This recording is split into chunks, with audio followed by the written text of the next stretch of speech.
il est parfois de ses succès un peu fous, aussi inexplicables que fulgurants.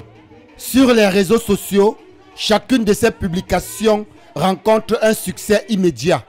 Ils sont plus de 1500 venus répondre à l'appel de celle qu'on surnomme la reine des abeilles, Mania Flore Kenkam, plus connue sous le nom de Flore de Lille. La blogueuse, influenceuse et entrepreneur camerounaise continue de marquer les esprits et d'agrandir son cercle de fans fidèles. À 22 h, l'ambiance était déjà palpable à l'Espace Chevreuil à Nanterre avec la deuxième édition de la nuit prestigieuse, l'Ouragan, un événement qui a su s'installer dans le cœur des amoureux de la culture camerounaise. Un sentiment de promouvoir la culture camerounaise encore une fois de plus. Merci à Flore de Lille qui a permis à ce qu'aujourd'hui on reconnaisse toutes les valeurs du Cameroun. La soirée a pris son envol lorsque les artistes ont fait tour à tour leur apparition sur la scène. La foule, majoritairement camerounaise, mais aussi composée d'amateurs de culture africaine de tout horizon, est déjà en effervescence. C'est Benzinia, icône du Bensikin, qui ouvre les festivités et donne le ton.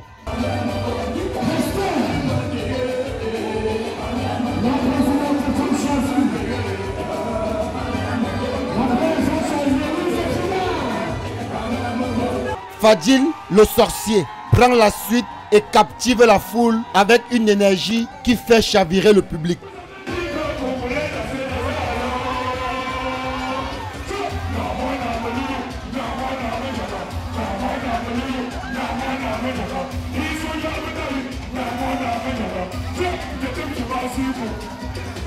Puis, c'est au tour de Mani Bella, la reine du Bitkoussi, de faire son entrée. Sa voix transporte le public dans une ambiance purement festive et authentique.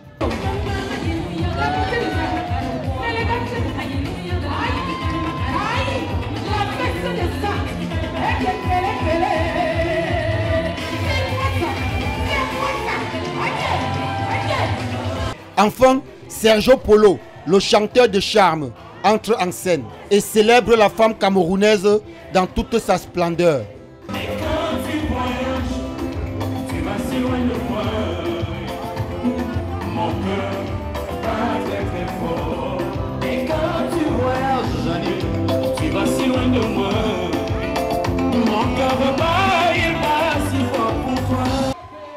Puis vient le moment tant attendu.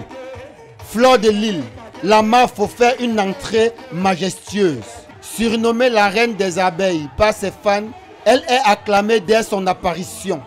Les cris montent crescendo, tandis que chacune espère pouvoir l'apercevoir, la voir et la toucher.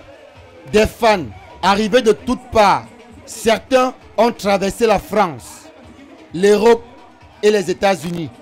La délégation américaine s'est particulièrement fait remarquer. Nous sommes les abeilles à vie. Quand Mafo dit va, je vais. Hein? Elle est extraordinaire. Je ne peux pas dire grand-chose, mais franchement, c'est une femme extraordinaire. Voilà, donc je lui souhaite d'aller à l'avant et qu'elle continue comme ça et qu'elle sache qu'elle est beaucoup aimée par tout le monde. Avec cette deuxième édition, Flore de Lille a confirmé son statut d'influenceuse star et de leader dans la scène culturelle camerounaise en Europe. L'événement, managé par Dissake El Biaz, sous la supervision de Guy Mettan, a offert bien plus qu'un spectacle. Je tire un coup de chapeau à la MAF Flore de Lille, qui a une fois de plus fait la démonstration de force. Nous lui disons de continuer sur la même lancée et on sera toujours là pour la soutenir. La nuit prestigieuse de l'ambiance, l'Ouragan, est devenue un rendez-vous incontournable.